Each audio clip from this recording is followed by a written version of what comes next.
ओम नमो भगवती वासुदेवाय नमः। नमस्कार बंधुगण आपण माननकु आम यूट्यूब चैनल को स्वागत।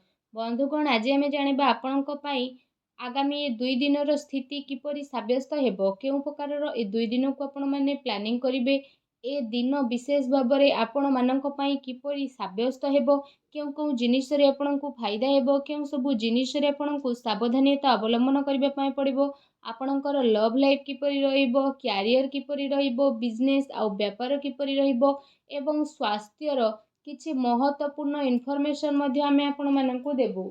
आउ ए वीडियो शेष रे आमे आपण माननकु किछि उपाय विषय रे मध्ये कहिबु, जहा द्वारा आपण ए 2 दिन को आहुरि अधिक शुभ और मंगलदायक करि परिबे। तेनु आगकु वीडियो आरंभ करिबा पूर्व आमर आपनकु रिक्वेस्ट कि जदि आपण हमर ए चैनल रे नुआ करिसचंती ते चैनल को सब्सक्राइब करंतु, सांगरे नोटिफिकेशन बेल को मध्य ऑन करंतु, जहा द्वारा समय समय रे नुआ नुआ वीडियो रे नोटिफिकेशन आपनकु मिलिबो। तो आसंतु जानिबा किपरि रहिबो आपण माननक पई विशेष भाबरे ए 2 दिनर स्थिति। सबुठारु प्रथमे कहिबा कि कोन आपणक पई ए दिन रे विशेष भाबरे पॉजिटिव रहिबा पई जाउछि।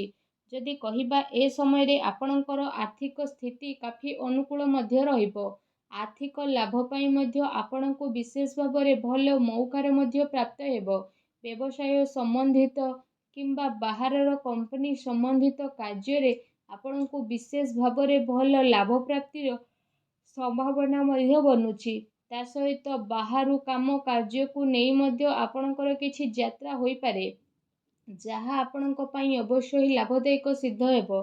एहा सहित शिक्षा क्षेत्र रे मध्य विशेष भाबरे आपणकु अनुकूल परिणाम मध्य प्राप्त हेबो एवं उच्च शिक्षा पई प्रयासरत लोकंकु मध्य बहुत ही भल लाभ प्राप्ति होई जिवो। आपणक ज्ञान रे बुद्धि हेबो एवं वरिष्ठ तथा गणमान्य लोकंक द्वारा आपणकु अवश्य ही प्रशंसा प्राप्त हेबो। काम कार्य क्षेत्र रे मध्य आपणक कोनोसी परिवर्तन करि पारंती, जहा आपणक पई अवश्य ही भल साब्यस्त हेबो।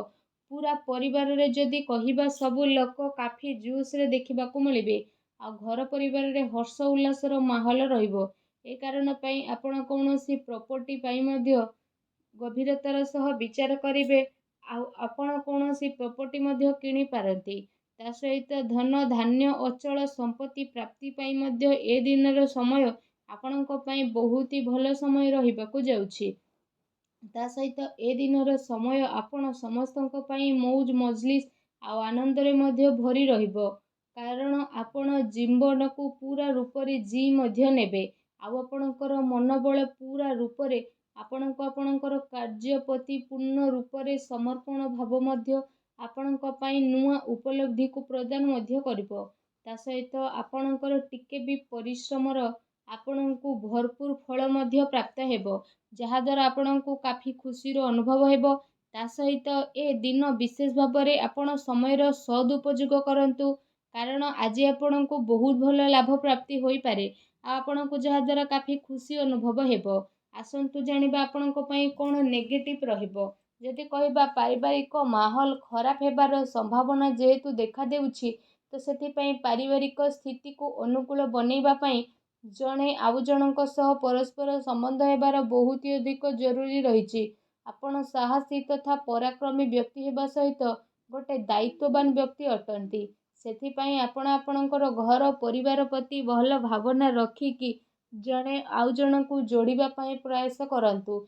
यह सहित जदि कहिबा आपणको आपणकर कार्य स्थल को नेकी मध्य कोनोसी असंतुष्टि भाव रही पारे, कारण आपण जेते अधिक परिश्रम करिवे आपणकु लागिबो कि आपणकु सेते परिणाम मिलु नाही। एथि पई आपणको किछि टाइम पर्यंत निजको बनेइके आगको बढ़िबा पई ट्राई करिवे। ता सहित भूल लोकंक संपर्क रे तथा भूल संगति रु दूर रे रहिबार आपण प्रयास मध्य करंतु, अन्यथा कोनोसी प्रकारर आर्थिक समस्यार सामना करबाको पड़ी पारे। मानसिक अशांति सहित कार्य व्यवसाय रे मध्य व्यवधान आपणकर उत्पन्न हेबो। मनरे घबराहट तथा प्रॉब्लम द्वारा कार्य योजना रे आपणकर बाधा उत्पन्न होई पारे। सावधानता रखिबा आपणक पई अनिवार्य अटे। एहा सहित जदि कहिबा आपणकर सठिक स्वभाव आपणक पई विशेष भाबरे किछि प्रॉब्लम उत्पन्न करि पारे। पिलांक उपरे अधिक अनुशासन रखिबा आपणक पई बड़ प्रॉब्लम मध्य आनी पारे।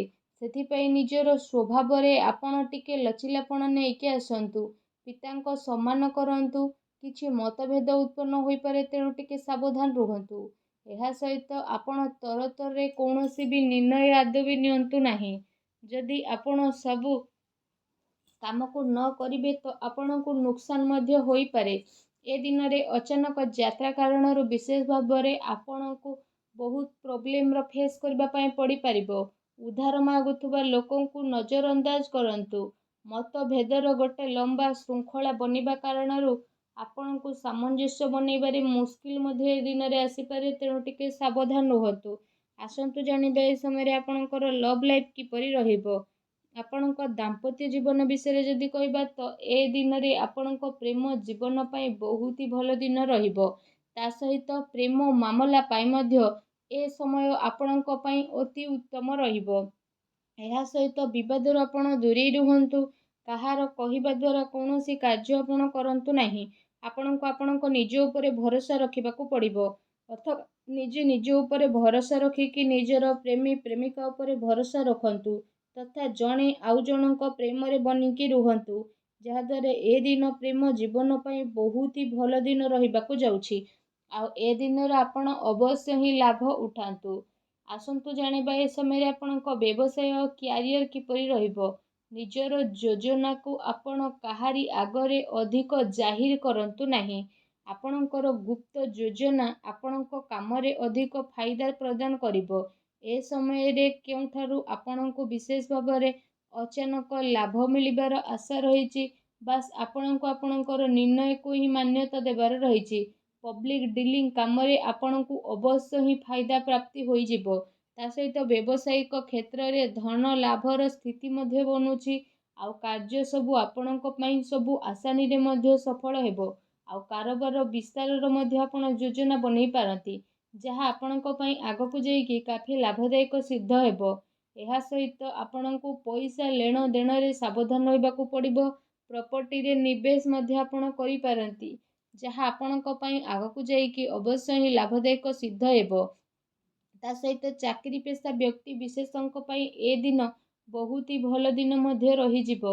ଚାକିରି ସମ୍ବନ୍ଧିତ କୌଣସି ଭଲ ବଡ଼ ଖୁସି ଖବର ଆପଣଙ୍କୁ ମଧ୍ୟ ପ୍ରାପ୍ତ ହୋଇପାରେ, ଯାହାଦ୍ୱାରା ଆପଣଙ୍କ ମନ ବହୁତ ହି ପ୍ରସନ୍ନ ରହିବ। ଆସନ୍ତୁ ଜାଣିବା ଏ ଦିନରେ ଆପଣଙ୍କ ସ୍ୱାସ୍ଥ୍ୟ କିପରି ରହିବ।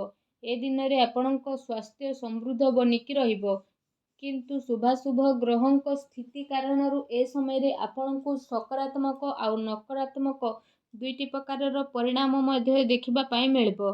ତା ସହିତ ଶାରୀରିକ ଠାରୁ ଅଧିକ ମାନସିକ ସ୍ୱାସ୍ଥ୍ୟ ଉପରେ ଆପଣଙ୍କୁ ବିଶେଷ ଭାବରେ ଅଧିକ ଜୋର ଦେବାର ଆବଶ୍ୟକତା ରହିଛି। ଆପଣଙ୍କୁ ଆପଣଙ୍କ କ୍ରୋଧ ଉପରେ ନିୟନ୍ତ୍ରଣ ରଖିବାକୁ ପଡ଼ିବ।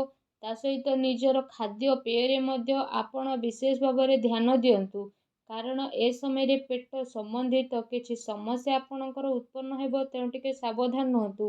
ଏହା ସହିତ ନିଜ ସ୍ୱାସ୍ଥ୍ୟକୁ ଆହୁରି ଅଧିକ ଭଲ ରଖିବା ପାଇଁ ଆପଣ ପ୍ରତ୍ୟେକ ଦିନ ଯୋଗ କରନ୍ତୁ, ବ୍ୟାୟାମ କରନ୍ତୁ ଏବଂ ସୁସ୍ଥ ରୁହନ୍ତୁ। ଆସନ୍ତୁ ଜାଣିବା ଆପଣଙ୍କ ପାଇଁ କ'ଣ ବିଶେଷ ଉପାୟ ରହିଛି। ଆପଣ ବିଶେଷ ଭାବରେ ସ୍ନାନ ଆଦି କରିସାରିବା ପରେ ଭଗବାନ ସୂର୍ଯ୍ୟଙ୍କୁ ଜଳାର୍ଘ୍ୟ ଅର୍ପଣ କରନ୍ତୁ, ଗରିବ ଲୋକଙ୍କୁ ଦାନ କରନ୍ତୁ। ଦେଖିବେ ସବୁ ନକାରାତ୍ମକ ଶକ୍ତିର ବିନାଶ ହେବ, ଶୁଭଫଳ ପ୍ରାପ୍ତ ହେବ। ଭିଡ଼ିଓ କେମିତି ଲାଗିଲା କମେଣ୍ଟ କରିକି ନିହାତି ଭାବରେ ଜଣାଇବେ। ଧନ୍ୟବାଦ।